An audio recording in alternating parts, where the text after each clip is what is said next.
अस्सलाम वालेकुम, सत श्री अकाल। मैं नासर ढिल्लों।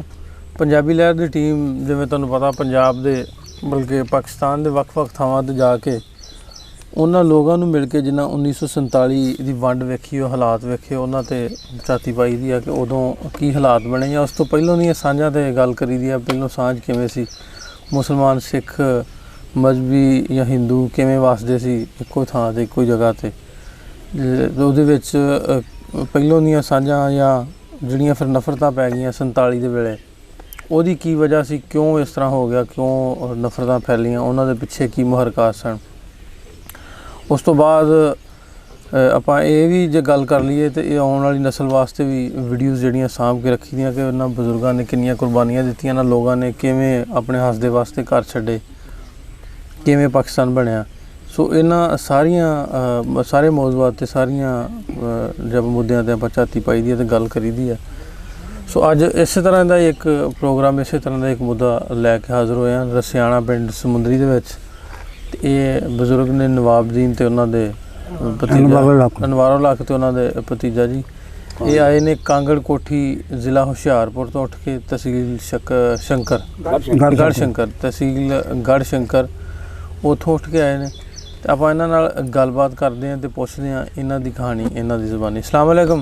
वालेकुम सलाम जी। बाबा जी की हाल है? ठीक ठाक हो? चंगा ठीक ठाक है। ये नाम दस दिओ अपना, की तुहाडा? अनवारो लख। ते अब्बा जी तुहाडे दा? शेर जंग खान। दादा दे भी याद है? हाँ जी। की नाम दादा जी दा? बदर बख्श। ते पिंड किहड़ा सी अपना? कांगड़कोट। जिला हुशियारपुर। तहसील दा भी पता जी? हाँ जी, गढ़ शंकर। अच्छा, अपना पिंड जिहड़ा कांगड़कोठी है, हाँ जी, ਪਹਿਲੋਂ ਤਾਂ ਤੁਸੀਂ ਦੱਸ ਦਿਓ ਵੀ ਇਹਦੇ ਜੇ ਆਪਾਂ ਤੁਹਾਡੀ ਪਿੰਡਾਂ ਦਾ ਮੁਹੱਲੇ ਵਕੂ ਪੁੱਛ ਲਈਏ, ਉਹ ਲਾਗੇ ਲਾਗੇ ਪਿੰਡ ਜਿਹੜੇ ਨੇ, ਭਤੀਜਾ ਜੀ ਤੁਸੀਂ ਦੱਸ ਦਿਓ ਕਿੰਨੇ ਕੁ ਪਿੰਡ ਨੇ ਲਾਗੇ ਲਾਗੇ ਪੈਂਦੇ, ਕਿਹੜੇ ਕਿਹੜੇ ਲਾਗੇ ਕਾਗੇ ਪਾਸੇ ਪਿੰਡ? ਨਾਂ ਦੱਸ ਦਿਓ ਦੋ ਚਾਹੁੰਦੇ। ਮੇਰੀ ਹੋਇਆ, ਹਾਂਜੀ, ਜੇਜੋਂ ਹੋਇਆ, ਹਾਂਜੀ, ਤੇ ਬਾਕੀ ਕੋਠੀ ਹੋਇਆ, ਕੋਠੀ ਕਿੰਨੇ ਹੋਇਆ। ਥਾਣਾ ਕਿਹੜਾ ਪੈਂਦਾ ਸੀ? ਬਾੜੀਆਂ। ਚਾਚਾ ਜੀ ਥਾਣਾ ਕਿਹੜਾ ਪੈਂਦਾ ਸੀ? ਮਾਲਪੁਰ ਬਾੜੀਆਂ। ਅੱਛਾ, ਇਹ ਦੱਸਿਓ ਕਿ ਆਪਣੇ ਇਹਦੇ ਵਿੱਚ ਪਿੰਡ ਆਪਣਾ ਜਿਹੜਾ ਕਾਂਗੜ ਕੋਠੀ ਇਹਦੇ ਵਿੱਚ ਮੁਸਲਿਮ ਕਮਿਊਨਿਟੀ ਜ਼ਿਆਦਾ ਸੀ? ਸਾਰੇ ਮੁਸਲਮਾਨ ਸੀ ਤੇ ਵਿੱਚ ਸੀ ਚਮਾਰ, 2000 ਘਰ। ਉਹਨਾਂ ਦਾ ਕੋਈ ਪਤਾ ਜਿਹੜੇ ਉਹ ਦੂਜੇ ਘਰ ਸਨ ਚਮਾਰਾਂ ਦੇ? ਜਿਹਨਾਂ ਚਮਾਰਾਂ ਦੇ ਇੱਕ ਚੀਜ਼ ਹੁੰਦਾ ਸਾਡਾ, ਉਹ ਇਹ ਉਹਦਾ ਨਾਂ ਸੀ ਭੀਡੀ ਚੂੜਾ। ਉਹ ਇਸ ਤਰ੍ਹਾਂ ਸਾਡੇ ਹਨਾ ਇਸ ਤਰ੍ਹਾਂ ਨਾਲ ਰਹਿੰਦਾ ਹੁੰਦਾ ਸੀ ਤੇ ਅਸੀਂ ਉੱਥੇ ਹਨਾ ਤਦ ਕਰਕੇ ਉਹਦਾ ਪਤਾ ਸੀ ਤੇ ਸਾਡਾ ਤਾਇਆ ਦੱਸਦਾ ਹੁੰਦਾ ਸੀ ਵੀ ਯਾਰ ਉਧਰ ਨਾ ਜਾਇਆ ਕਰੋ, ਤੁਸੀਂ ਇਮਲੀ ਝਾੜ ਕੇ ਖਾਂਦੇ। ਸਾਡੀ ਇਮਲੀ ਹੁੰਦੀ ਖੱਟ ਮਿੱਠੀ, ਅਸੀਂ ਉਦੋਂ ਇਹ ਖਾਂਦੇ ਹੁੰਦੇ ਸੀ ਮਿੱਠੇ। ਅਤੇ ਉਹ ਹੈ ਨਾ ਜਿਹੜਾ ਹੈ ਨਾ ਭੀੜੀ ਚੂੜਾ ਉਹ ਹੁੰਦਾ ਸੀ ਸਾਡੇ ਪਿੰਡ 'ਚ, ਚੌਂਕੀਦਾਰ ਵੀ ਹੁੰਦਾ ਸੀ ਉਹੀ। ਹਾਂਜੀ। ਅੱਛਾ, ਪੀੜੀ। ਅੱਛਾ, ਇਹ ਦੱਸੋ ਆਪਣੇ ਜਿਹੜੇ ਦੂਜੇ ਪਿੰਡ ਨਾਲ ਲਾਗੇ ਤੁਸੀਂ ਗਣਾਏ ਇਹ ਵੀ ਸਾਰੇ ਮੁਸਲਮਾਨਾਂ ਦੇ ਜਾਂ ਕੋਈ? ਨਹੀਂ, ਮੈਲੀ 'ਚ ਸੀ ਗੁੱਜਰ ਜ਼ਿਆਦਾਤਰ, ਤੇ ਜ਼ਿਆਦਾਤਰ ਤੁਹਾਡੀ ਬਰਾਦਰੀ ਸੀ ਸਿੱਖ। ਹਾਂਜੀ। ਅੱਛਾ, ਆਪਣੇ ਪਿੰਡ ਤੁਹਾਡੇ ਦੀ ਆਬਾਦੀ ਕਿੰਨੀ ਕੁ ਹੋਣੀ ਉਦੋਂ? ਸਾਡੇ ਪਿੰਡ ਦੀ ਆਬਾਦੀ ਉਦੋਂ ਜੀ ਥੋੜ੍ਹੀ ਸੀ, ਕੋਈ 10-15 ਘਰ ਸੀ ਜਿਹੜੇ ਆਪਣੇ ਕੁੜਬਿਆਂ ਦੇ। ਤਿੰਨੇ ਕੁੜਬੇ ਅਸੀਂ ਬੈਠੇ ਸੀ ਉੱਥੇ।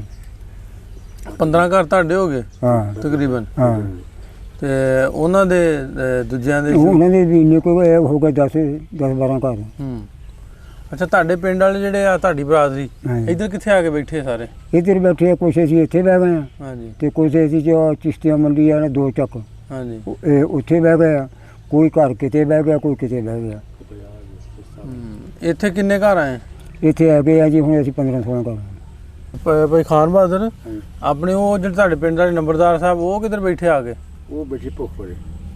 ਉਹ ਕਿੱਥੇ ਪਿੰਡਾ? ਭੁੱਖਪੁਰਾ ਜਜਕੋਟ ਰੋਡ ਤੇ। ਠੀਕ। ਉਹ ਕਿੰਨੇ ਘਰ ਆਏ ਉਧਰ? ਨੰਬਰਦਾਰਾਂ ਦੇ ਸਾਰੇ ਘਰ ਉੱਥੇ ਆ ਗਏ? ਉੱਥੇ ਆ 4-5 ਘਰ। ਤੇ ਤੁਹਾਡੇ ਇੱਥੇ ਕਿੰਨੇ ਆਏ ਘਰ?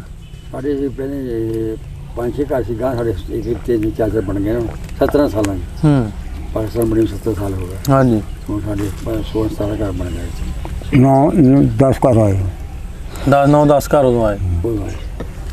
ਅੱਛਾ, ਪਹਿਲਾਂ ਇਹ ਦੱਸਿਓ ਵੀ ਪਹਿਲਾਂ ਚਾਚਾ ਜੀ ਜਦੋਂ ਜਿਵੇਂ ਤੁਸੀਂ ਦੱਸਿਆ ਵੀ ਲਾਗੇ ਲਾਗੇ ਸਨ ਪਿੰਡ ਦੂਜੇ ਵੀ, ਕੋਈ ਮਜ਼ਹਬੀ ਮਸਲਾ ਤਾਂ ਨਹੀਂ ਸੀ ਐਸਾ ਵੀ ਕੋਈ ਮੁਸਲਮਾਨਾਂ ਨੂੰ ਨਾ ਹੋਵੇ ਮਜ਼ਹਬੀ ਇਜਾਜ਼ਤ ਵੀ ਤੁਸੀਂ ਨਮਾਜ਼ ਨਹੀਂ ਪੜ੍ਹਨੀ ਨਹੀਂ ਪੜ੍ਹਨੀ ਕੋਈ ਨਹੀਂ, ਜਾਂ ਸਿੱਖਾਂ ਨੂੰ ਹੋਵੇ ਜਾਂ ਹਿੰਦੂਆਂ ਨੂੰ? ਕੋਈ ਮਸਲਾ ਹੀ ਹੈ ਨਹੀਂ ਸੀ। ਕਿੰਨੀ ਸੀ ਆਪਣਾ ਇਹਦੇ ਵਿੱਚ ਜੇ ਮਸਲਾ ਕੋਈ ਨਹੀਂ ਸੀ ਪਹਿਲਾਂ, ਕੋਈ ਲੜਾਈ ਝਗੜੇ ਦਾ ਕੋਈ ਲੜਾਈ ਝਗੜਾ ਮਜ਼ਹਬੀ ਤਣਾਅ ਤੇ ਕੋਈ ਨਹੀਂ ਸੀ? ਨਹੀਂ ਮਜ਼ਹਬੀ ਕੋਈ ਤਣਾਅ। ਤੇ ਕਿਵੇਂ ਆਪਣਾ ਪਿੰਡ ਦੇ ਵਿੱਚ ਮਸਜਿਦਾਂ ਕਿੰਨੀਆਂ ਸੀ ਤੁਹਾਡੇ? ਮਸਜਿਦ ਸਾਡੇ ਇੱਕੋ ਸੀ। ਇੱਕੋ ਹੀ? ਇਮਾਮ ਮਸਜਿਦ ਕੌਣ ਸੀ? ਇਮਾਮ ਮਸਜਿਦ ਉਦੋਂ ਬੜੀ ਚਿਰ ਦਾ ਸੀ, ਚੱਲ ਆਪਣੇ ਮੇਰ ਸ਼ਾਹ। ਮੇਰ ਸ਼ਾਹ, ਹਾਂ। ਉਹ ਕਿੱਥੇ ਆ ਕੇ ਬੈਠੇ? ਉਹ ਵੀ ਇੱਥੇ ਬੈਠੇ ਸੀ ਤੁਹਾਡੇ ਪਿੰਡ ਹੀ? ਹਾਂਜੀ, ਰਸਿਆਣੇ। ਹਾਂਜੀ। ਅੱਛਾ। ਤੇ ਕਿਵੇਂ ਜਦੋਂ ਪਹਿਲਾਂ ਤੇ ਵਸਦੇ ਸੋ ਜਿਵੇਂ ਤੁਸੀਂ ਦੱਸਿਆ, ਪਤਾ ਲੱਗ ਗਿਆ ਪਹਿਲਾਂ ਵੀ ਹੁਣ ਤੁਰ ਜਾਣਾ ਉਧਰ ਹੀ? ਇਹ ਪਤਾ ਲੱਗਾ ਕਿ ਲੈਣਾ ਕਹਿੰਦੇ ਵੀ ਜਥੇ ਪੈਣ ਲੱਗ ਪਏ। ਅੱਛਾ, ਜਥੇ ਪੈਣ ਲੱਗ ਪਏ ਜਿਹੜੇ ਸੀ ਚੁਮਾਰ, ਉਹ ਦੂਸਰੇ ਇਹ ਕਹਿਣ ਵੀ ਜਥਾ ਜੀ ਅੱਜ ਇੱਥੇ ਪੈਣਾ, ਸਾਡੇ ਪਿੰਡ ਪੈ ਜਾਣਾ। ਇੱਥੋਂ ਉੱਠੇ ਤੇ ਚੁਮਾਰ ਹੀ ਸਮਾਂ ਸਾਡੇ ਉਹ ਮਾਲ ਨੂੰ ਚੋਰੀਆਂ ਕਰਨ ਲੱਗ ਪਏ। ਤੇ ਜਦ ਨੂੰ ਨਾ ਇੱਕ ਦੋ ਥੋੜੀ ਬਰਾਦਰੀ ਦੇ ਨਾਲ ਲੈ ਕੇ ਤੇ ਉਹ ਲੁੱਟਣ ਲੱਗ ਪਏ। ਅੱਛਾ, ਖੈਰ ਤਾਂ ਅਸੀਂ ਰਾਤ ਨੂੰ ਨਿਕਲੇ ਉੱਥੋਂ ਆਪਣੇ ਪਿੰਡ ਚੋਂ ਆ ਕੇ, ਤੇ ਅਸੀਂ ਕੋਈ 2-3 ਕਿਲੋਮੀਟਰ ਹੋਣਾ ਸਾਡੇ ਪਿੰਡ ਤੋਂ ਬਾਹਰ। ਉੱਥੇ ਇੱਕ ਹੁੰਦੀ ਆ ਖੱਡ ਸੀ, ਇੱਥੋਂ ਲਾ ਕੇ ਤਾਂ ਉਹ ਕਾਫੀ ਦੂਰ ਤੱਕ ਲੰਮੀ, ਉਹਦੇ ਉੱਤੇ ਜਿਹੜੇ ਸੀ ਨਾ ਦਰਖਤ ਉਹ ਐ ਮਿਲੇ ਸੀ। ਤੇ ਥੱਲੇ ਸੀ ਜਿੱਦਾਂ ਮਕਾਨ ਵਾਂਗੂ ਰਹਿੰਦੇ। ਅਸੀਂ ਜਿਹੜੇ ਸੀ ਨਾ 5-6 ਘਰ ਅਸੀਂ ਉੱਥੇ ਵਿੱਚ ਵੜ ਗਏ ਡਰਦੇ। ਜਿਹੜੇ ਉੱਥੇ ਵਿੱਚ ਵੜ ਗਏ ਤੇ ਅਸੀਂ ਉੱਥੇ ਰਹੇ ਹਾਂ 8 ਦਿਨ। ਅੱਛਾ, ਜਿਹੜੇ 8 ਦਿਨ ਰਹੇ ਹਾਂ ਜੀ, ਮੁੜ ਕੇ ਫਿਰ ਕਹਿੰਦੇ ਆ ਕਿ ਜੀ ਵੀ ਲੱਗਾ ਹੋਇਆ ਕੈਂਪ ਸਾਧੂ ਦੇ ਚੱਕ। ਸਾਧੂ ਦੇ ਚੱਕ ਵੀ ਜੀ ਉੱਥੋਂ ਜਿਹੜੇ 8 ਦਿਨ ਅਸੀਂ ਤੁਰੇ ਹਾਂ ਤੇ ਚੜ੍ਹੇ ਹਾਂ ਤੇ ਪਹਾੜੀਆਂ ਸੀ ਬਹੁਤ ਉੱਚੀਆਂ, ਤੇ ਵਿੱਚ ਦੀ ਪੱਕੀ ਜਾਂਦੀ ਸੀ ਸਾਧੂ ਦੇ ਚੱਕ ਨੂੰ, ਪੱਕੀ ਸੜਕ। ਉਧਰੋਂ ਬਾਰਿਸ਼ ਹੋਵੇ ਬਹੁਤ, ਉਧਰੋਂ ਅਸੀਂ ਸਾਰਿਆਂ ਨਿਆਣਿਆਂ ਉੱਤੇ ਝੁੱਲ ਦਿੱਤੇ ਸਾਰਿਆਂ ਨੇ, ਤੇ ਸਾਰੇ ਸਾਡੇ ਨਾਲ ਸਿਆਣੇ ਤੋਂ ਪਹਾੜੀ ਕੋਈ ਐਸੀ ਕੋਈ ਕਿਤੇ ਡਿਗੇ ਕਦੇ ਪੱਕੀ ਦੇ ਉੱਤੇ, ਕਹਿਣ ਆ ਕਿ ਲੈ ਵੀ ਨਾ ਅੱਗੇ ਨਹੀਂ ਮਰੇ ਇੱਥੇ ਪਹਾੜੀ ਮਾਰੂਗੀ। ਅੱਛਾ, ਮੇਰਾ ਜਿਹੜਾ ਤਾਇਆ ਸੀ ਇਹਨਾਂ ਦਾ ਦਾਦਾ, ਅੱਛਾ, ਉਹ ਕਹਿੰਦਾ ਯਾਰ ਜਦੋਂ ਆਉਣੀ ਆ ਉਦੋਂ ਆਉਣੀ ਤੂੰ ਤੁਰੇ ਦੇਖੀ ਜਾਓ। ਹੁਣ ਤੁਰ ਪਏ, ਉੱਥੋਂ ਦੇ ਹਿੱਲ ਤਾਂ ਪਏ ਆ। ਜਦੋਂ ਅਸੀਂ ਆ ਗਏ ਆ ਸਾਧੂ ਦੇ ਚੱਕ, ਉਹਦੇ ਮੂਹਰੇ ਜਿਹੜੇ ਅਸੀਂ ਪਿਛਲੇ ਕਹਿੰਦੇ ਹੁੰਦੇ ਵੀ ਚੋ ਚੜਿਆ ਹੁੰਦਾ ਚੋ, ਬਾਰਿਸ਼ ਵੀ ਬਹੁਤ ਪੈ ਰਹੀ ਸੀ। ਅੱਛਾ, ਉਹ ਹੁਣ ਇੱਕ ਵੀ ਪਿਛਲਾ ਵੀ ਡਰ, ਤੇ ਜਦ ਮੂਹਰੇ ਪਾਣੀ ਦੇਖੀਏ ਮੂਹਰੇ ਪਾਣੀ ਦਾ ਵੀ ਡਰ ਆਵੇ। ਉਹ ਇੱਕ ਬੰਦਾ ਸਾਡੇ ਤੋਂ ਨਾ ਬੜਿਆ, ਮੇਰਾ ਭਰਾ ਹੈ ਉਹ ਸਤਾਰ ਉਹਦਾ ਨਾਂ ਸੀ, ਚਾਚੇ ਦਾ ਪੁੱਤ। ਉਹ ਬੜਿਆ ਕਹਿੰਦਾ ਮੈਂ ਵੜ ਕੇ ਦੇਖਦਾ। ਉਹ ਜਦੋਂ ਗਿਆ ਉਹਦੇ ਤੇ ਇੱਥੇ ਪਾਣੀ ਆਇਆ ਤੇ ਪਾਣੀ ਚੱਲੇ ਤੇਜ਼, ਇੱਕ ਦੂਏ ਨੂੰ ਫੜ ਲਿਆ। ਸਾਰੇ ਜਿਹੜੇ ਨਿਆਣੇ ਸੀ ਉਹਨਾਂ ਨੂੰ ਮੁੰਡਿਆਂ 'ਤੇ ਚੱਕ ਲਿਆ, ਜਿਹੜੇ ਡੁੱਬਣੇ ਵਾਲੇ ਸੀ ਬੰਦਿਆਂ ਨੇ, ਤੇ ਬੁੜੀਆਂ ਨੇ ਇੱਕ ਦੂਏ ਨੂੰ ਫੜ ਲਿਆ। ਫੜ ਕੇ ਤਾਂ ਜੀ ਹੈ ਨਾ, ਚਲੋ ਵੀ ਬਿਜਲੀ ਲੰਘੋ, ਚੋਏ ਦੇ ਵਿੱਚੋਂ। ਹਾਂ, ਚੋਏ ਵਿੱਚ ਹੀ ਲੰਘ ਜਾਓ। ਉਹ ਜਿਹੜੇ ਅਸੀਂ ਲੰਘ ਗਏ ਅੱਗੇ ਚਲੇ ਗਏ ਹਾਂ, ਤੇ ਸਾਨੂੰ ਫਿਰ ਉੱਥੇ ਉਹ ਬਰਾਂਡਾ ਜਿਹਾ ਮਿਲ ਗਿਆ ਰਹਿਣ ਵਾਸਤੇ। ਅਸੀਂ ਉੱਥੇ ਰਹੇ ਹਾਂ 8 ਦਿਨ। ਜਦ ਨੂੰ ਇੱਕ ਇਹਨਾਂ ਦਾ ਮਾਮਾ ਸੀ ਸਕਾ, ਉਹ ਸੀ ਫੌਜੀ। ਉਹ ਫਿਰ ਸਾਨੂੰ ਜਾ ਕੇ ਆਪਣੀ ਗੱਡੀ, ਫੌਜ ਦੀ ਗੱਡੀ 'ਚ ਹੈ ਨਾ, ਨਾਲ 3-4 ਸਿਪਾਹੀ ਟਰੱਕ 'ਚ ਉਹ ਸਾਨੂੰ ਲੈ ਆਇਆ। ਲਿਆ ਕੇ ਜਦੋਂ ਅਸੀਂ ਲਾਹੌਰ ਆਏ ਹਾਂ, ਤੇ ਲਾਹੌਰੋਂ ਉੱਥੇ ਸੀ ਮੇਰੀ ਮਾਸੀ ਪਹਿਲੀ ਰਹਿੰਦੀ। ਉਹਨਾਂ ਨੇ ਇੱਕ ਰਾਤ ਰਹੇ ਹਾਂ, ਦੂਜੇ ਦਿਨ ਸਾਨੂੰ ਚੜ੍ਹਾਤਾ ਜੀ ਇੱਥੇ ਗੱਡੀ ਚੜ੍ਹਾਤਾ ਇੱਥੇ ਗੋਜਰੇ ਆ ਕੇ ਉਤਰੇ ਹਾਂ। ਗੋਜਰੇ ਇੱਥੇ ਮੇਰੇ ਨਾਨਕੇ ਪਹਿਲੇ ਪਸੰਦੇ ਨਾਲ ਲੜੇ ਮੇਰੇ। ਇੱਥੋਂ ਆਣਾ ਜੀ ਸਾਨੂੰ ਇਹ ਟਾਂਗਿਆਂ 'ਤੇ ਲੈ ਆਏ। ਜਦੋਂ ਟਾਂਗਿਆਂ 'ਤੇ ਅਸੀਂ ਇੱਥੇ ਆ ਗਏ ਹਾਂ, ਮੁੜ ਕੇ ਸਾਨੂੰ 2 ਦਿਨ ਨਾਲ ਨਾਨਕਿਆਂ ਨੇ ਰੱਖਿਆ। ਉਹ ਮੁੜ ਕੇ ਸਾਨੂੰ ਇੱਥੇ ਰਸਿਆਣੇ ਬਾੜ ਦਿੱਤਾ। ਅੱਛਾ, ਜਿਹੜੇ ਰਸਿਆਣੇ ਬਾੜ ਦਿੱਤਾ, ਅਤੇ ਇੱਕ ਮੇਰਾ ਭਰਾ ਮੇਰੇ ਤੋਂ ਜਿਹੜਾ ਵੱਡਾ ਹੁੰਦਾ, ਮੇਰੀ ਭੈਣ ਹੁੰਦੀ ਸੀ ਮੇਰੇ ਤੋਂ ਛੋਟੀ, ਇੱਕ ਉਹ ਵੱਡੀ ਹੁੰਦੀ 4-6 ਜੀ ਹੁੰਦੇ ਸੀ ਅਸੀਂ। ਅੱਛਾ, ਇੱਥੇ ਆ ਗਏ ਹਾਂ। ਇੱਥੇ ਸਾਡਾ ਇੱਕ ਉਹ ਵੀ ਸਾਡੇ ਆਪਣੇ ਰਿਸ਼ਤੇਦਾਰ ਆ, ਉਹ ਇੱਥੇ ਆਏ ਸੀ, ਪਹਿਲਾਂ ਆ ਗਏ ਸੀ ਕੋਈ ਮਹੀਨਾ ਕੁ। ਉਹਨਾਂ ਨੇ ਸਾਰਾ ਰਸਿਆਣਾ ਹੈ ਨਾ ਲੁੱਟਿਆ, ਸਾਰੇ ਘਰ, ਸੰਦੂਕ, ਲੱਕੜੀ ਦੇ ਪਸ਼ੂ, ਗਾਈਆਂ, ਸਭ ਕੁਛ ਉਹਨਾਂ ਨੇ ਜਿਹੜੇ ਛੱਡ ਕੇ ਗਏ ਸੀ। ਉਹਨਾਂ ਨੇ ਇਕੱਠਾ ਕਰਕੇ ਆਪਣਾ ਜਮ੍ਹਾਂ ਕੀਤਾ। ਬਾਕੀ ਨਾਲੜੇ ਘਰ ਤਾਂ ਉਹਨਾਂ ਦੀ ਵੀ ਨਾਨਕੇ ਨਾਲੜੇ ਸੀ। ਅੱਛਾ ਜੀ, ਉੱਥੇ ਜਿਹੜੇ ਉਹਨਾਂ ਨੇ ਸਾਰਾ ਇਹ ਇਕੱਠਾ ਕੀਤਾ ਅਤੇ ਸਾਨੂੰ ਉਹ ਦਿੱਤੀਆਂ ਉਹਨਾਂ ਨੇ 2-3 ਮੰਜੀਆਂ, ਇੱਕ ਪੇਟੀ ਟੁੱਟੀ ਜਿਹੀ, ਇੱਕ ਚੱਕੀ ਦਾਣੇ ਪੀਣੇ ਵਾਲੀ ਉਹ ਦਿੱਤੀ। ਅੱਛਾ ਜਿਹੜੇ ਉਹ ਇਹ ਆ ਕੇ ਤੇ ਸਾਨੂੰ ਸਾਡੇ ਨਾਨਕਿਆਂ ਨੇ ਦਿੱਤਾ ਸਾਨੂੰ ਕੋਈ 2 ਕੁ ਮਣ ਕਣਕ। ਉਹ ਜਿਹੜੇ ਸਾਡੀ ਮੁੱਕ ਗਈ ਤੇ ਮੁੜ ਕੇ ਸਾਨੂੰ ਅਸੀਂ ਦੇਖੀਏ ਵੀ ਹੁਣ ਕਿਤੇ ਨਹੀਂ ਜਾਣਾ, ਆਟਾ ਵੀ ਘਰ ਆਏ ਹਾਂ ਠੀਕ ਉਹ ਨਹੀਂ ਕਰੋ ਸਾਨੂੰ ਚੇਤੇ ਆ। ਤੇ ਸਾਨੂੰ ਮੇਰਾ ਬਾਪ ਤੇ ਮਾਈ ਕਹਿੰਦੇ ਵੀ ਤੁਸੀਂ ਐਂ ਕਰੋ ਤਾਂ ਵੀ ਪਿਆਜੀ ਦੀ ਰੋਟੀਆਂ ਵੀ ਖਾ ਹੀ ਲਈ ਦੀਆਂ। ਅਸੀਂ 4 ਜਣੇ ਗਏ ਤੇ ਬਾਹਰੋਂ ਪਿਆਜੀ ਸੀ ਰੜੀ ਆੜੀ ਪਿਆਜੀ ਦੀ ਫਸਲ ਇਹ ਸੁੱਕੀ ਸੀ ਤੇ ਅਸੀਂ ਲੈਂਦੀ ਜੀ 4 ਪੰਡਾਂ ਲਿਆ ਕੇ ਘਰ ਝਾੜੀ ਤੇ ਉਹਦੇ ਦਾਣੇ ਨਿਕਲੇ ਮੋਟੇ ਮੋਟੇ ਇਹ ਕਾਲੇ ਹੁੰਦੇ ਸੀ। ਉਹ ਫਿਰ ਚੱਕੀ ਨਾਲ ਪੀਛੀ ਮੇਰੀ ਮਾਈ ਨੇ ਪੀ ਕੇ ਤੇ ਵਿੱਚ ਗੁੜ ਪਾ ਕੇ ਹੈ ਨਾ ਤੇ ਤੇਲ ਦੇਸੀ ਨਾਲ ਉਹ ਪਰੌਂਠੇ ਪਕਾਏ।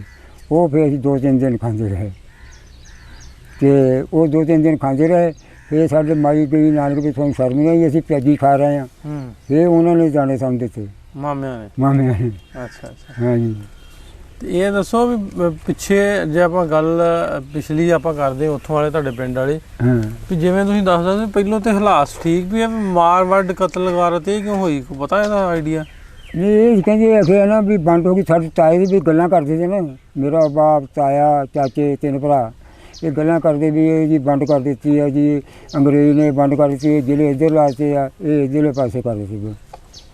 ਇਹ ਗੱਲਾਂ ਸੁਣੀਆਂ ਬੈਠੇ ਹੁੰਦੇ ਸੀ ਜਿਹੜੇ ਸਾਜੂ ਦੇ ਚੱਕ, ਇਹ ਸਾਨੂੰ ਜਾਣਾ ਪਿਆ। ਅੱਛਾ ਚਾਚਾ ਜੀ ਤੁਸੀਂ ਦੱਸਿਓ ਵੀ ਜਿਵੇਂ ਦੱਸਣ ਦੇ ਸੀ ਪਹਿਲਾਂ ਇਹਨਾਂ ਦੱਸਿਆ ਵੀ ਮਜ਼ਹਬੀ ਵੀ ਤਣਾਅ ਕੋਈ ਨਹੀਂ ਸੀ, ਹਾਲਾਤ ਠੀਕ ਸਨ।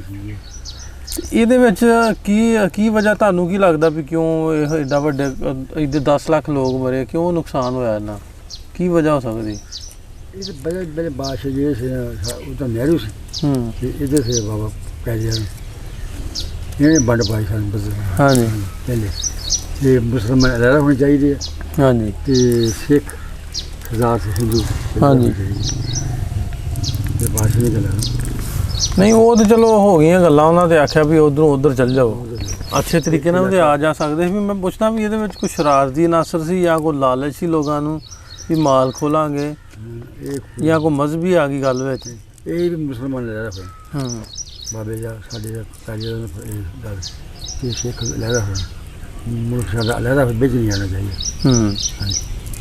ਅੱਛਾ ਜੇ ਆਪਾਂ ਗੱਲ ਕਰਦੇ ਵੀ ਹੁਣ 70 ਸਾਲ ਹੋ ਗਏ ਆ, 72 ਸਾਲ ਬਣਿਆ ਨੂੰ ਪਾਕਿਸਤਾਨ ਇੰਡੀਆ, ਵੀ ਹੁਣ ਇੰਡੀਆ ਵੀ ਉਹ ਆਪਣੇ ਪਾਸੇ ਆ ਤੇ ਅਸੀਂ ਆਪਣੇ ਪਾਸੇ ਵੀ ਆਪਾਂ ਇੱਕ ਦੂਜੇ ਨੂੰ ਅੱਖਾਂ ਵਿਖਾਉਂਦੇ ਆ। 70-72 ਸਾਲ ਹੋ ਗਏ ਆਪਾਂ ਇਹ ਜਿਵੇਂ ਪਹਿਲਾਂ ਤੁਸੀਂ ਦੱਸਦੇ ਸੀ ਵੀ ਨਾਲ ਦੇ ਪਿੰਡਾਂ 'ਚ ਸਿੱਖ ਮੁਸਲਮਾਨ ਸੀ, ਸਿੱਖ ਸਨ ਹਿੰਦੂ ਸਨ, ਇੱਧਰ ਮੁਸਲਮਾਨ ਸੀ ਤੇ ਕੋਈ ਰੌਲਾ ਨਹੀਂ ਸੀ। ਤੇ ਹੁਣ ਵੀ ਤਾਂ ਆਪਾਂ ਗਵਾਂਢੀ ਆ, ਚੰਗੇ ਗਵਾਂਢੀ ਬਣ ਕੇ ਤਾਂ ਵਸ ਸਕਦੇ ਕਿ ਨਹੀਂ? ਤੁਹਾਡਾ ਕੀ ਖਿਆਲ ਹੈ ਜੀ? ਬਹੁਤ ਸ਼ਾਨਦਾਰ ਆਉਣ ਵਾਲਾ ਟਾਈਮ 'ਚ ਖਿਆਲ ਇਹ ਹੈ ਜੀ ਜਿਹੜੇ ਹੈ ਨਾ ਉਹ ਸਿੱਖ ਆ ਤੇ ਅਸੀਂ ਜਿਹੜੇ ਇੱਧਰ ਮੁਸਲਮਾਨ ਇਹਨਾਂ ਦਾ ਪਿਆਰ ਹੋ ਸਕਦਾ, ਹਿੰਦੂਆਂ ਵਾਲਾ ਜਿਹੜਾ ਹੋਰ ਉੱਤੇ ਮਰੱਟੇ ਆ ਜਾਂ ਹੋਰ ਉਹਨਾਂ ਨਾਲ ਨਹੀਂ ਹੋ ਸਕਦਾ। ਨਹੀਂ ਉਹ ਪਿਆਰ ਵਾਲੀ ਗੱਲ ਤੇ ਚਲੋ ਹੁਣ ਰਹਿ ਹੀ ਦੂਰ ਦੀ ਗਈ ਹੈ ਨਾ, ਦੂਰ ਗਈ ਆ ਵੀ ਜੇ ਬਾਰਡਰ ਵਿੱਚ ਲੱਗ ਗਏ ਆ। ਹਾਂ ਬਾਰਡਰ ਵਿੱਚ ਗਵਾਂਢੀ ਤੇ ਬਣ ਸਕਦੇ ਨਾ, ਗਵਾਂਢੀ ਬਣ ਸਕਦੇ ਆ। ਚਲੋ ਪਿਆਰ ਵਾਲੀ ਗੱਲ ਤੇ ਗਵਾਂਢੀ ਵੀ ਆ। ਅਸੀਂ ਆ ਜਦੋਂ ਆ ਦੇਖਦੇ ਟੈਲੀਵਿਜ਼ਨ ਵਿੱਚ ਅਸੀਂ ਬੜੇ ਖੁਸ਼ ਹੁੰਦੇ ਹਾਂ। ਅੱਛਾ ਜਿਵੇਂ ਤੁਸੀਂ ਦੱਸਣ ਦੇ ਵੀ ਤੁਹਾਡੇ ਉਹ ਗੜ ਸ਼ੰਕਰ ਵਾਲੇ ਪਾਸੇ ਨੂੰ ਪਹਾੜ ਸੀ ਤੇ ਦਰਖਤ ਲੱਗੇ ਚੋ ਵਗਦੇ, ਆਉਂਦਾ ਚੇਤੇ ਆਪਣਾ? ਹਾਂਜੀ ਉਹ ਆਪਣਾ ਚੇਤੇ ਆਉਂਦਾ ਜੀ। ਇੱਕ ਉੱਥੇ ਇੱਕ ਸੀ ਅੰਬਲੀ ਸੀ ਮੁੱਕਦਾ ਹੁੰਦਾ ਤੇ ਇੱਕ ਸੀ ਉੱਥੇ ਮੇਵਾ ਹਲੇ ਕੋਰੇ ਸੀ ਇੱਧਰ ਨਹੀਂ ਦੇਖਿਆ, ਉਹਦਾ ਨਾਂ ਸੀ ਕਾਂਗੂ, ਐਡਾ ਮੋਟਾ ਹੁੰਦਾ ਸੀ ਜਿੱਦਾਂ ਸ਼ਹਿਦ ਵਾਂਗੂ ਹੁੰਦਾ ਸੀ ਦੇਖਣਾ। ਇੱਕ ਸੀ ਗਰੂਨਾ, ਅਸੀਂ ਜਾਣਾ ਤੇ ਜਿਹੜੇ ਥੱਲੇ ਕੱਪੜਾ ਵਿਛਾਉਣਾ ਤੇ ਉਹਨੂੰ ਹਿਲਾਉਣਾ ਦਰਖਤ ਨੂੰ, ਇਹ ਐਡਾ ਹੁੰਦਾ ਸੀ ਜਿਹੜਾ ਉਹਨੂੰ ਹਿਲਾਉਣਾ। ਉਹ ਸਾਰੇ ਕਾਲੇ ਜਿਹੇ ਥੱਲੇ ਆਏ ਨੇ ਲਿਆਣੇ ਘਰ ਤੇ ਬੜੇ ਸ਼ਾਨਦਾਰ ਖਾਣੇ। ਇੱਕ ਹੁੰਦਾ ਸੀ ਬਰਨਾ, ਉਹਨੂੰ ਕਹਿੰਦੇ ਸੀ ਨਾਲ ਲੱਗਦੀ ਬਿੱਲ, ਉਹ ਇਸ ਤਰ੍ਹਾਂ ਡੰਡੀ ਹੁੰਦੀ ਸੀ ਉਹਦੀ ਥੱਲੇ ਐਡਾ ਮੋਟਾ ਹੁੰਦਾ ਸੀ, ਜਿਹੜੇ ਉਹ ਪੱਕ ਜਾਂਦੇ ਲਾਲ ਸੁਆਹ ਹੋ ਜਾਂਦਾ ਸੀ। ਉਹ ਜਿਹੜੇ ਅਸੀਂ ਲਾਉਣਾ ਹੈ ਨਾ ਤੇ ਉਹ ਤਾਏ ਮੇਰੇ ਨੇ ਇਹਨਾਂ ਦੇ ਬਾਬੇ ਨੇ ਤਾਏ ਮੇਰੇ ਮਗਰ ਸੋਟੀ ਲੱਗਣ ਹੋਣਾ, ਤੂੰ ਅਗਰ ਠੀਮਾ ਮਾਰ ਕੇ ਲਾਉਣਾ ਹੈ। ਮੇਰਾ ਤਾਇਆ ਇਹ ਤਾਂ ਮਿੱਠੇ ਬਹੁਤ ਹੈਗਾ।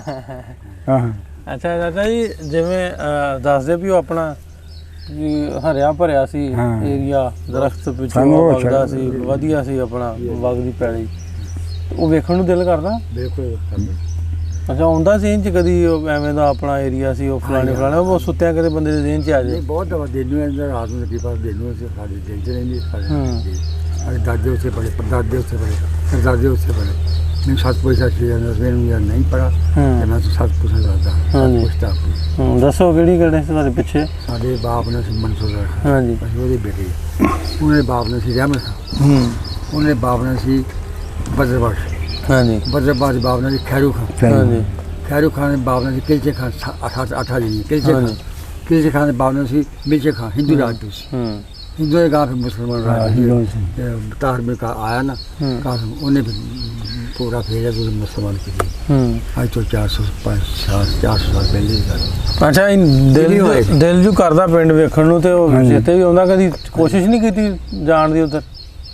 ਕੋਸ਼ਿਸ਼ ਕੀਤੀ, ਕੋਸ਼ਿਸ਼ ਨਾ ਸਾਥੀ ਇਕੱਲਾ ਬੰਦਾ ਨਹੀਂ ਜਾਂਦਾ, ਬੰਦਾ ਹੋਵੇ ਬੰਦਾ ਹੋਵੇ। ਚਾਚੇ ਨੂੰ ਜੋੜੋ ਨਾਲ, ਚਾਚੇ ਨਾਲ ਜੋੜੋ। ਦੇਖਣਾ ਤੇ ਚਾਹ ਜਾ ਤਿਆਰ। ਹਾਂ ਚਲੋ ਬਣਾਓ।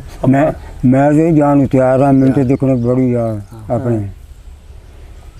ਅੱਛਾ, ਹੁਣ ਜੇ ਆਪਾਂ ਗੱਲ ਕਰੀਏ, ਹੁਣ ਜਿੱਥੇ ਆਪਾਂ ਰਹਿੰਦੇ ਹੋਈਏ ਉਹ ਵੀ ਮਾੜਾ ਤਾਂ ਨਹੀਂ ਲੱਗਦਾ? ਆਪਣਾ ਜਗ੍ਹਾ, ਪਿੰਡ, ਪੈਲੀ, ਵੈਸੇ ਹੁਣ ਜੇ ਕੰਪੈਰੀਜ਼ਨ ਕਰੀਏ ਉਹ ਵਧੀਆ ਲੱਗਦਾ ਸੀ, ਆਹ ਵਧੀਆ ਏਰੀਆ ਆਪਣਾ ਏਰੀਆ? ਹੁਣ ਇਹਦਾ ਹੋਰ ਹਿਸਾਬ, ਉਹਦਾ ਹੋਰ ਹਿਸਾਬ ਸੀ। ਉਹ ਹਿਸਾਬ ਸੀ, ਉਹ ਵੀ ਨਹੀਂ ਮਾੜਾ ਤੇ ਇਹ ਵੀ ਨਹੀਂ ਮਾੜਾ। ਨਹੀਂ, ਇਹਦੇ ਤਾਂ ਕੁਛ ਹੋਰ ਆ, ਉਧਰ ਬਹੁਤ ਅੱਛਾ ਸੀ। ਅੱਛਾ, ਆਬੋ ਹਵਾ ਬੜੀ ਅੱਛੀ ਸੀ। ਅੱਛਾ ਹਾਂ, ਉਹ ਸਾਡਾ ਬਣ ਗਿਆ ਕਾਂਗਰਪੁਰ ਪਹਾੜ 'ਚ ਸੀਗਾ ਜੀ ਸਰਦਾਰ ਸਾਹਿਬ। ਹਾਂਜੀ, ਉਹਦਾ ਬਣ ਗਿਆ ਸਾਡਾ ਇਸਲਾਮਾਬਾਦ। ਹਾਂਜੀ ਹਾਂਜੀ। ਉਸੇ ਨਹਿਰਾਂ ਨਿਕਲ ਗਈਆਂ, ਉਸ ਪੱਕੀ ਸੜਕਾਂ ਨਿਕਲ ਗਈਆਂ। ਹਾਂਜੀ, ਡੈਮ ਉੱਥੇ ਬਣ ਗਿਆ। ਹਾਂਜੀ ਡੈਮ ਬਣ ਹਿੰਦੁਸਤਾਨ ਦੇ ਉੱਤੇ ਬਣਿਆ। ਲਓ ਜੀ, ਗੱਲ ਕਰਨੇ ਸਭ ਬਜ਼ੁਰਗਾਂ ਦੇ ਨਾਲ ਪੁੱਛਿਆ ਇਹਨਾਂ ਕੋਲੋਂ, ਇਹਨਾਂ ਦੇ ਪਿੱਛੇ ਪਿਛੋਕੜ ਦੀ ਕਹਾਣੀ, ਇਹਨਾਂ ਦੇ ਪਿੰਡ ਦੀ ਕਹਾਣੀ ਉਹਨਾਂ ਦੱਸਿਆ। ਬੜੀਆਂ ਸੋਹਣੀਆਂ ਯਾਦਾਂ ਆਪਣੇ ਪਿੰਡ ਦੀਆਂ। ਸੋ ਅੱਜ ਵੀ 70-71 ਵਰ੍ਹਿਆਂ ਬਾਅਦ ਵੀ ਲੋਕ ਜਿਹੜੇ ਉੱਧਰੋਂ ਉੱਠ ਕੇ ਇੱਧਰ ਆਏ ਜਾਂ ਇੱਧਰੋਂ ਉੱਠ ਕੇ ਉੱਧਰ ਗਏ, ਇਹਨਾਂ ਨੂੰ ਆਪਣੇ ਪਿਛੋਕੜ ਯਾਦ ਹੁੰਦੇ, ਆਪਣੇ ਪਿੰਡ, ਖੇਤ, ਗਲੀਆਂ, ਮੁਹੱਲੇ। ਸੋ ਸਾਡੀ ਪੰਜਾਬੀ ਲਹਿਰ ਟੀਮ ਦੀ ਵੀ ਕੋਸ਼ਿਸ਼ ਹੈ ਕਿ ਲੋਕ ਜ਼ਿਆਦਾ ਤੋਂ ਜ਼ਿਆਦਾ ਇੰਟਰੈਕਟ ਹੋਣ ਇੱਕ ਦੂਜੇ ਵੱਲ ਨੂੰ, ਆਉਣ ਜਾਣ ਵਧੇ, ਪਿਆਰ ਮੁਹੱਬਤ ਵਧੇ। ਆਉਣ ਜਾਣ ਵਧੇਗਾ ਤਾਂ ਪਿਆਰ ਮੁਹੱਬਤ ਵਧੇਗੀ। ਇਸੇ ਤਰ੍ਹਾਂ ਹੀ ਇਹਦੇ ਵਿੱਚ ਹੀ ਦੋਵਾਂ ਮੁਲਕਾਂ ਦੇ ਜਿਹੜਾ ਰੈਵਨਿਊ ਉਹ ਵੀ ਜਨਰੇਟ ਹੋਏਗਾ, ਇੱਧਰੋਂ ਪੈਸਾ ਉੱਧਰ ਜਾਏਗਾ, ਇੱਧਰੋਂ ਉੱਧਰ ਹੋਏਗਾ, ਇਹਦੇ 'ਤੇ ਟੂਰਿਜ਼ਮ ਪ੍ਰਮੋਟ ਹੋਏਗੀ, ਬੜੇ ਅੱਛੇ ਮੌਕੇ ਬਣ ਸਕਦੇ ਨੇ, ਬਿਹਤਰੀ ਆ ਸਕਦੀ ਜੇ ਦੋਵਾਂ ਮੁਲਕਾਂ ਦੇ ਹਾਲਾਤ ਬਿਹਤਰ ਹੋਣ। ਆਉਣ ਜਾਣ ਦੇ ਨਾਲ ਹੀ, ਬੂਹੇ ਖੁੱਲ੍ਹਣ ਦੇ ਨਾਲ ਹੀ ਪਿਆਰ ਵਧੇਗਾ, ਮੁਹੱਬਤ ਵਧੇਗੀ। ਅਤੇ ਇਸ ਤੋਂ ਹਟ ਕੇ ਆਪਾਂ ਜੇ ਗੱਲ ਕਰੀਏ ਕਿ ਪਹਿਲੋਂ ਜਿਹੜੇ ਹਾਲਾਤ ਸਨ, ਜਿਵੇਂ ਇਹਨਾਂ ਦੱਸੀ ਸਾਂਝ ਕਿਵੇਂ ਸੀ, ਫਿਰ ਵਾਇਲੈਂਸ ਕਿਵੇਂ ਹੋਈ। ਸੋ ਇਹ ਵੀ ਸੱਚੀਆਂ ਕਹਾਣੀਆਂ, ਸੱਚੀਆਂ ਸਟੋਰੀਆਂ ਜਿਹੜੀਆਂ ਸਾਨੂੰ ਕਿਤਾਬਾਂ 'ਚ ਨਹੀਂ ਲੱਭਦੀਆਂ, ਇਹ ਵੀ ਆਪਾਂ YouTube 'ਤੇ ਅਪਲੋਡ ਕਰੀ ਦੀਆਂ ਤਾਂ ਕਿ ਸਾਰੇ ਲੋਕ ਵੀ ਵੇਖਣ ਅਤੇ ਆਉਣ ਵਾਲੀ ਨਸਲ ਵੀ ਵੇਖੇ। ਸੋ ਇਸ ਤਰ੍ਹਾਂ ਦੀਆਂ ਮੁਹੱਬਤ ਭਰੀਆਂ, ਪਿਆਰ ਭਰੀਆਂ ਕਹਾਣੀਆਂ ਤੁਹਾਡੇ ਤੱਕ ਰੱਖਦੇ ਰਹੀਦਾ ਅਤੇ ਰੱਖਦੇ ਰਹਾਂਗੇ। ਅਗਲੇ ਪ੍ਰੋਗਰਾਮ ਤੱਕ ਲਈ ਇਜਾਜ਼ਤ ਚਾਹੁੰਦੇ ਹਾਂ। ਰੱਬ ਰੱਖਾ।